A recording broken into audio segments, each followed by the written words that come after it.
अरे दवा सब नकली मिल रहा है ना, सब दवा नकली मिल रहा है बाजार में। और बड़े बड़े नेताओं की फैक्ट्री है, चाहे वो बिहार के बड़े नेता हो या बाहर के बड़े नेता। नमस्कार, मैं अंकित और आप देख रहे हैं सिटी पोस्ट लाइव। बिहार विधानसभा के बजट सत्र के पहले दिन ही कार्रवाई शुरू होने से पहले ही सियासी पारा अपने चरम पर नजर आया। जी हां, सदन के बाहर विपक्ष ने जोरदार हंगामा करते हुए सरकार को कई मुद्दों पर घेरने की कोशिश की। सबसे बड़ा मुद्दा बना नीट की तैयारी कर रही छात्रा का मामला। विपक्षी विधायकों ने इस मामले को लेकर सरकार के खिलाफ जमकर नारेबाजी की और न्याय की मांग की। विपक्ष का आरोप है कि अब तक पीड़िता को इंसाफ नहीं मिला है, जो राज्य की कानून व्यवस्था पर गंभीर सवाल खड़े करता है।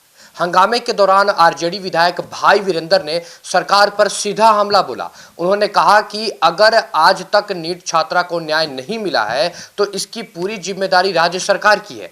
भाई वीरेंद्र ने कहा कि यह केवल एक छात्रा का मामला नहीं है, बल्कि यह बिहार की कानून व्यवस्था और शिक्षा व्यवस्था की असल तस्वीर को उजागर करता है। आप लोग से मेरा गुजारिश होगा कि बिहार में जिस तरह से नीट छात्रा के साथ घटना घटित है, आप इसको निश्चित रूप से हाईलाइट करने का काम कीजिए। और जो लोग, चाहे एनडीए के लोग हो, चाहे कोई भी लोग हो, उसमें शामिल हो, उस पर निश्चित रूप से उसे फांसी की सजा मिलनी चाहिए।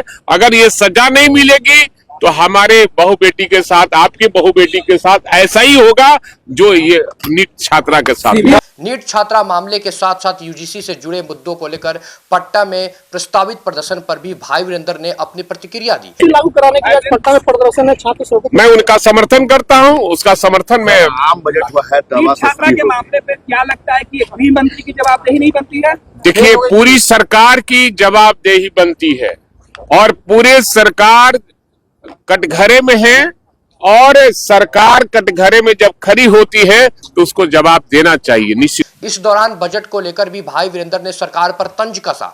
दवाइयों के सस्ते होने के सवाल पर उन्होंने कहा कि बिहार में असली दवा मिलना ही सबसे बड़ी चुनौती है। अरे दवा सब नकली मिल रहा है ना, सब दवा नकली मिल रहा है बाजार में।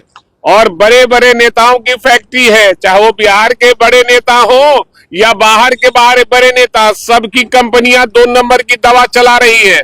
इसी बीच नेता प्रतिपक्ष तेजस्वी यादव के स्वास्थ्य को लेकर भी सियासी बयानबाजी देखने को मिली। सत्ता पक्ष के कुछ नेताओं ने तंज कसते हुए कहा कि तेजस्वी यादव को सदन में नहीं आने का नया बहाना मिल गया है। इस पर पलटवार करते हुए भाई वीरेंद्र ने स्पष्ट किया कि तेजस्वी यादव के पैर का ऑपरेशन हुआ है। मान लिया कि मेरी तबीयत खराब हो जाए, अगर हम सदन ना आवे तो ये बहाना नहीं है।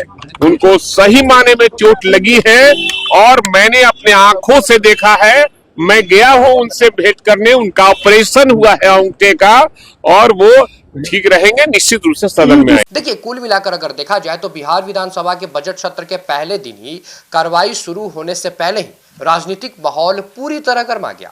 नीट छात्रा मामला, शिक्षा व्यवस्था, कानून व्यवस्था और नेता प्रतिपक्ष की सेहत, इन सभी मुद्दों ने साफ संकेत दे दिए हैं कि आने वाले दिनों में बजट सत्र के दौरान सदन में तीखी बहस और सियासी टकराव देखने को मिलेगा। फिलहाल आगे के अपडेट के लिए हमारे चैनल पर बने रहें और देखते रहें सिटी पोस्ट लाइव। धन्यवाद।